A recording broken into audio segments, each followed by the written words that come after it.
Mr. Birdie and members of the board, we have 2 items for board discussion this evening. Our first item will be for Mr. Penny, a baseball and softball facility update. This time I'll turn it over to Joe Penny. Thank you, Mr. Smith. Do you mind if I stay in my seat, or would you like me to go to the podium? I'm okay with you there. Okay, I'll grab it. This evening I will be providing a progress update regarding our baseball, softball complex improvements. Late last September, I came to the board and we discussed potential updates to our facilities. We knew it would be a time crunch getting everything prepped for this season, and I'm excited to say that things have gone extremely well. We were fortunate enough to have contractors that were able to fit and schedule our needs, as well as the fact that October was a blessing into November, the quality of weather that we had. So this evening, let's see if I know how to advance on this. There it goes. This evening, I'm going to show you some before and after pictures of our complex. Some of these you've seen before, but there's a tremendous amount of change that has occurred over a short amount of time. In the top left-hand corner, you'll see a picture of what it looked like before.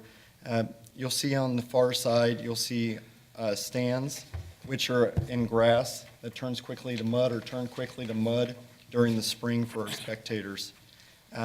You can see from the backstop how we had spotty grass all over the place. If you look to the right, you'll see our new backstops, and this is what you approved. No more fence, and the pictures truly don't do this justice by any means whatsoever. The net's almost transparent. I don't know how many of you have been to a Reds baseball game. Very similar, and that's also the same on the softball field. As you can tell, they were working on pads that day, so there's some materials out, and there's a gentleman in that top right picture. But that's what the netting and the backstops ended up looking like. And then on the bottom, this is one of my favorite pictures that we have. It's a panoramic view coming off of the bridge, and we'll be discussing the bridge more later on this short presentation. But if you remember the pictures from before, we had an extremely sloped piece of concrete for people to get down, to get into that muddy dirt area. And now, as you can tell, everything is done ADA compliant, and the ramps are set up to be able to take advantage and harness our limited amount of space back there when you come off the bridge. So I'll go ahead and advance to the next slide. I have a before picture of what it looked like coming off the bridge and looking over towards the first baseline. I have 2 after pictures. I have a picture of what it looks like with the camera tilted the same direction, but you can tell over to the right is where the edge of the bridge is. You can tell now there isn't that big slope. And then there will be a choice of steps or also the ADA ramps that feed down on a gradual slope towards the concession stand. The bottom is the first base spectator area. That's on the other side of that concession stand that you can see in the top picture, or both of the other pictures. And you can really tell a difference between the bottom right picture and the left picture and having that concrete there. And the concrete has a wide walkway back along the back of the actual dugout, so that way people can get through without having any problems.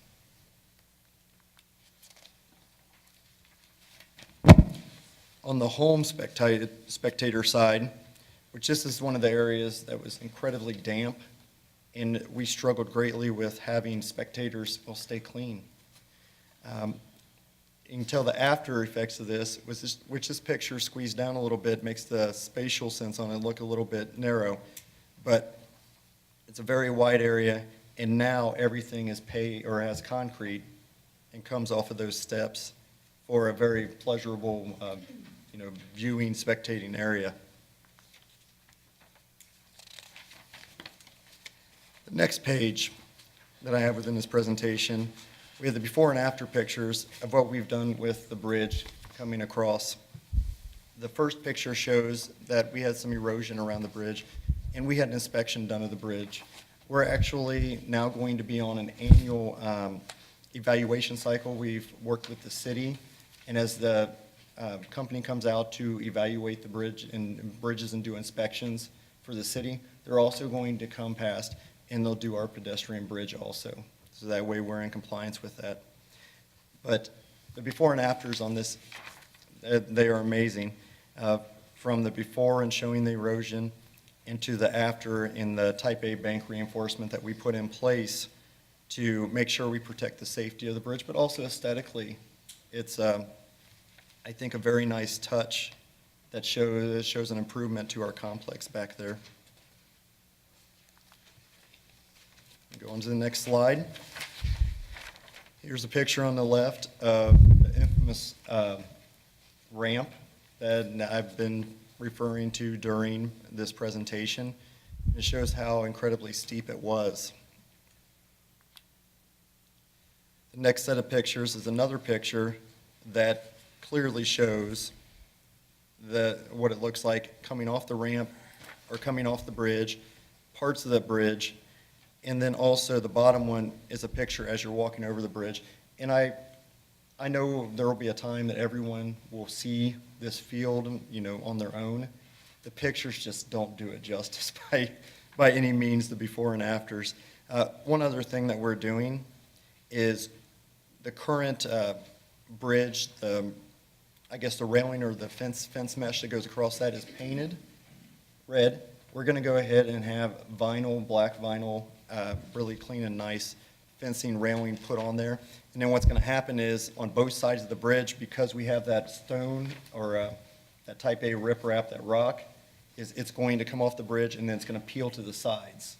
So that way it's a clean presentation. And it's also for the purpose of, we know that that's going to be more of an open area now where that riprap or that rock is down those embankments. And if people have children with them, we want to discourage those kids from going down into that area. So it's also a safety guard. And here's the entrance to the baseball field and the ramp, the before picture and the after pictures. The one on the top right, you'll notice that the bridge or the ramp's elongated. That's to provide the ADA compliance. Also with that, the bottom picture, you'll notice that right now it stops. What we decided to do was we're going to run a paved blacktop path from the end of that ramp that's shown on the bottom, and it's going to go over to our current walking path. Okay, we did this for a few reasons. One of the reasons is that it was very cost effective to do it this way versus putting a base in for concrete and run concrete all the way over. The other thing we plan on doing, similar to like it was before, is we're going to go ahead and bring dirt in and grade the earth down so there won't be a need for handrails on this side of the ramp. The other side, and I'll get to that in a moment, will definitely have handrails that are ADA compliant. Next slide. In the softball field, the primary upgrade that we made to that was the backstop and the wall. And picture on the left is the before, picture on the right is the after, and it also shows our pads in place. One thing that we are going to need to do on this, because there is an incredible amount of slope going down to the third baseline, and it's just the nature of the way the field's laid out. The dugout on the visitor side, or on the first base side, is built up higher, and the one on the third base side is lower. So that's a great challenge for us because we want to make sure that doesn't flood, but then we still need to take and aesthetically try to balance the way we did that backstop. And we're going to do a little bit of shifting of the grade. We also, on the baseball as well as on the softball side, we put in drains around the backstop area to try to have to slope down to. I believe, and the people I've talked to as well as engineers we've talked to, this is going to be a work in progress, primarily because we need to see how it impacts that dugout on that third baseline because it is lower. But It's a beautiful setup. One of the things, looking at these pictures, is you're looking through right now and you see the concession/press box behind the softball field there. And unless you look really closely, you probably don't think there's anything there. That's an example of that net. So one other thing we did that I did not take a picture of was when we put this wall in, there were gaps in the concrete area there next to the fence, and you can kind of see that in the fence picture. And what we did was we made sure the concrete all the way around the wall joins up for the spectators. So we made sure we made that improvement. So we have a very short timeline to complete this, but we had a short time to complete the first phases of the project, and we were successful in doing so. And we're driven to have everything completed. For example, for baseball, by March 21st, that's the first home game, the official game. And for softball, March 22nd. We're going to have our typical field prep, which we always do coming out of winter. And a lot of things are weather dependent.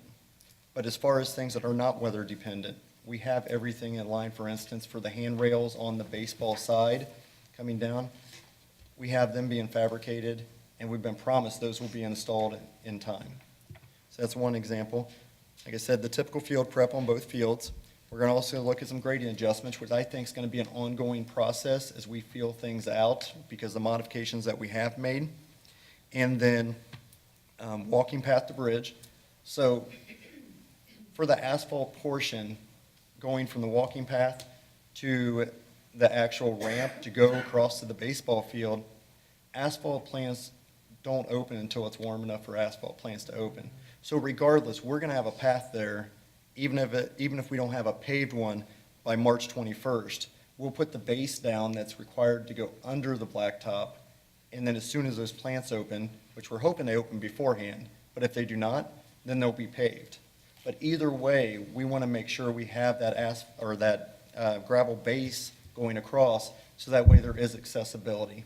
So that's kind of our contingency plans when it comes to weather. We tried to figure out every strategic way we can limit the impact of things that we can't control, which we know when things are outside our control, you're always going to have some lack of control, but we're going to try to mitigate those as much as possible.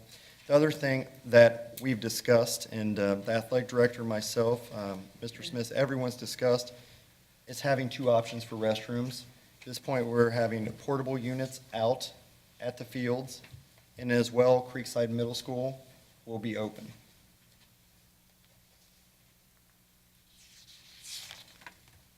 And as far as the progress update, that's all I have this evening. If there's any additional questions or comments. Any questions or comments from Mr. Penny? Just a couple. One is, it's great to have adequate and appropriate access for our teams and our fans. We certainly addressed the safety issues, some of which were tied into the access pieces. Sight lines have improved greatly for fan viewing. And we can't talk enough about the safety with those nets. You know, if you follow baseball, there's always a tragedy where if they would have had the nets in place, somebody could have been spared some very serious injury, and so it's good that we've updated that. The two obvious things that are yet to be addressed are the playing surface, because we haven't done anything with that if I'm outside of the normal preparation. Or no, outside the normal prep, that is correct. And then also, is there a permanent solution for the restrooms other than the portalets and the use of the middle school? We have some strong ideas that we'll be bringing back to the board about building options. So how do the players and the coaches feel about what's happened? Have we gotten any feedback from them yet? I've had some very light feedback. Mr. Harden has had a lot of feedback. They're excited, they're thrilled. If you've seen some of their Twitter postings, they get out there to take pictures. The other day I was out there and there were students that, I think the other day I saw the softball team, some of the girls from the softball team out there looking at their backstops, and it's just an exciting thing. It's exciting thing when you see the students get out, student athletes, and actually look at what's changing and then being pumped up for the season. I know Mr. Harden could go on and on and on, I'm sure, regarding the feedback he's received. He said that coaches are very, very excited and they're very thankful. We're glad we've been able to meet their expectations so far. So it's great. Any other questions or comments? I have a comment. I just want to say that this looks fantastic. You did a great job. I'm still amazed at the amount of erosion. I'm so glad that we took the path that we did, just to shore up everything, to make sure everything is nice and safe. And I like the inspections. I think that's a good thing. But this is great. It'll make a lot of kids happy.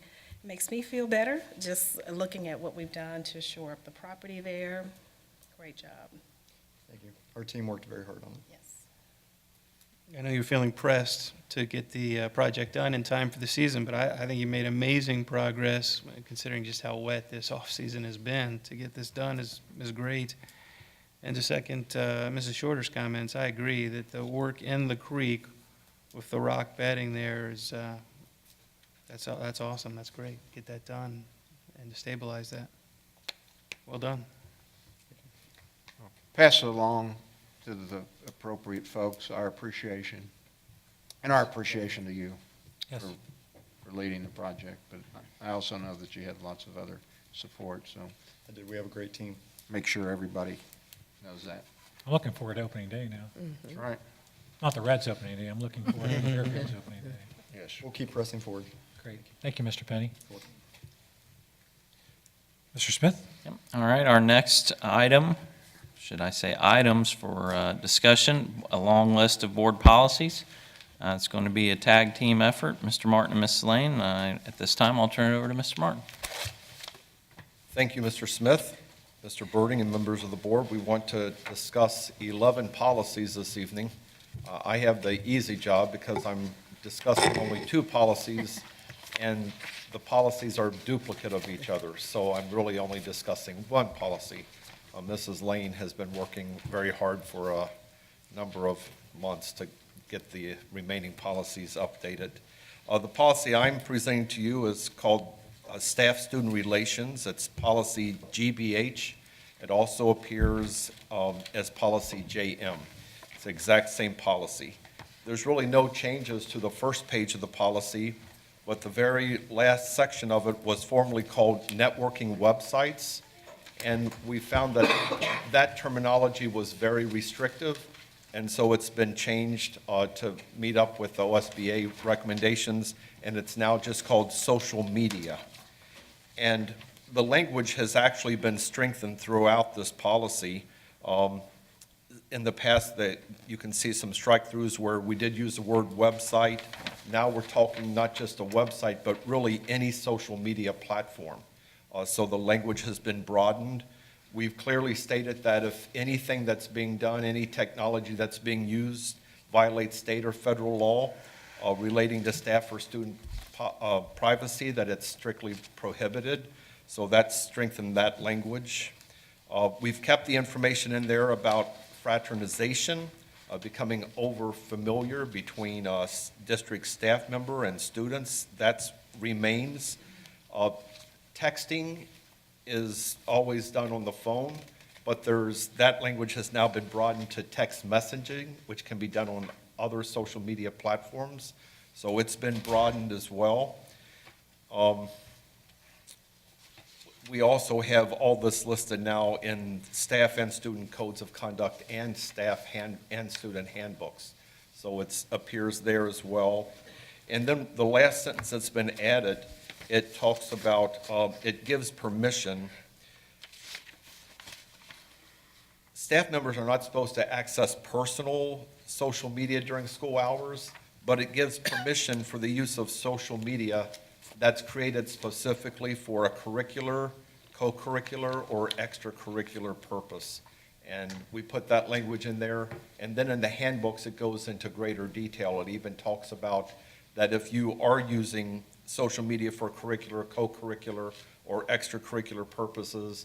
There are safeguards that are in the handbook.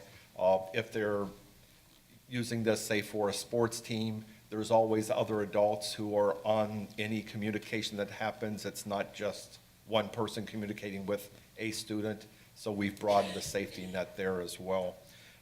We've updated the legal reference, and we've added some cross-references. That's the items that we've changed on GBH and JM. Any questions about this policy? No, thank you. Thank you. Mr. Birding, members of the board, I have several policies for your consideration or discussion tonight. I'm anticipating, if the board agrees to these, that we will bring those back at the March 7th work session for your approval. Okay, first policy, DGA, authorized signatures. This is a required policy that we are adopting for the first time in our district. It basically just outlines the procedure for using an authorized facsimile signature of the treasurer for specifically depositories. I can just tell you, this is not a common practice for us, but it is a required policy, so we are putting it in our book in case we would ever need to use it. Most banks do not accept faxed signatures. Any questions on that policy? Next one is GBCA, staff conflict of interest, and this policy has not been updated since 1995. So we are updating the language to current OSBA standards. If you look at paragraph number 3, the language is made more concise by adding "or any other products." This enabled us to delete two sentences in that paragraph, and it deletes the language saying that whenever possible, relatives or spouses should not work in the same building. This language was weak, so it adds stronger language stating that employees are not permitted to use their influence or authority to create any contract that benefits a family member. And then we also added cross-references to that policy. Questions on that one? Hearing none. Next policy is GBI, staff gifts and solicitations. This is a change from that OSBA sent to us. There is addition of a paragraph notifying staff members that they must have approval to solicit funds in the name of the school or the district. It also refers to our district policies and procedures regarding online fundraising and crowdfunding. And those procedures are outlined in the new policies, GBIA and IGDFA. And also a new cross-reference has been added to this policy.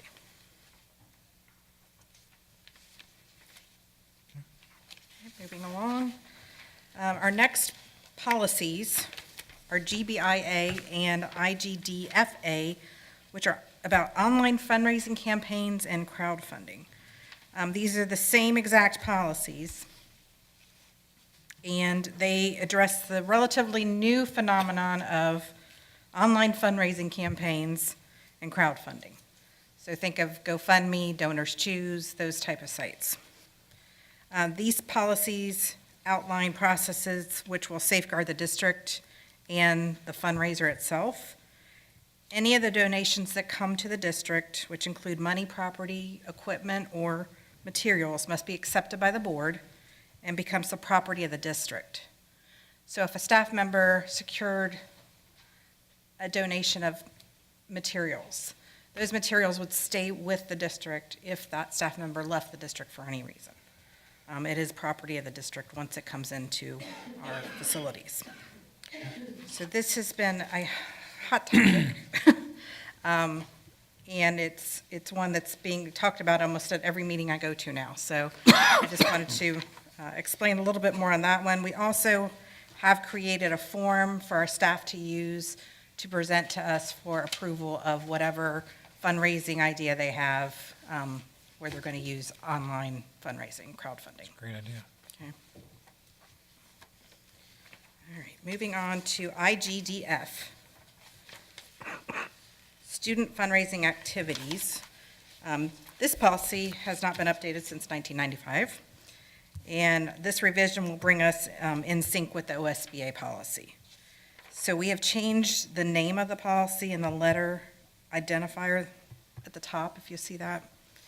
And we've added mandating careful accounting to be done in compliance with district policy. It also adds a guideline asking groups to be considerate of other fundraising activities going on in the community. Includes information regarding that online fundraising that we just talked about. And also legal and cross-references have been brought up to date. Our next policy is IGDG, which is Student Activities Funds Management. Previously included with IGDF, IGDF now contains all the pertinent information that was in IGDF/IGDG. This new IGDG, the new IGDG now contains the information that was previously included in the regulation IDDG-R-1. Yikes. Language has been updated as well as the legal and cross-references. Okay. Everybody straight on that, yeah. Wow. Our next policy is KH, public gifts to the district. Again, this policy has not been updated since 1995. The name has changed. It used to be public gifts to the schools, now it's public gifts to the district. And the language has been updated and legal and cross-references have been revised. Our last policy is KI, public solicitations in the schools. And once again, this has not been updated since 1995. The main change is that the superintendent or other appropriate building administrator is now spelled out as those who can authorize fundraising. And legal and cross-references are also updated in this policy. And that concludes my policies tonight, and I would like to thank Mr. Martin for his guidance and advice and all those other skills he has that he doesn't admit to with policies. Thank you. Any questions for Mrs. Lane or Mr.? I don't have Martin? questions, but I have a couple comments. One is, it's important that we have the appropriate policies and procedures in place, especially when it comes to fiscal accounting. It's important that all staff members follow those policies and procedures, and I want to commend you and your staff. Recently,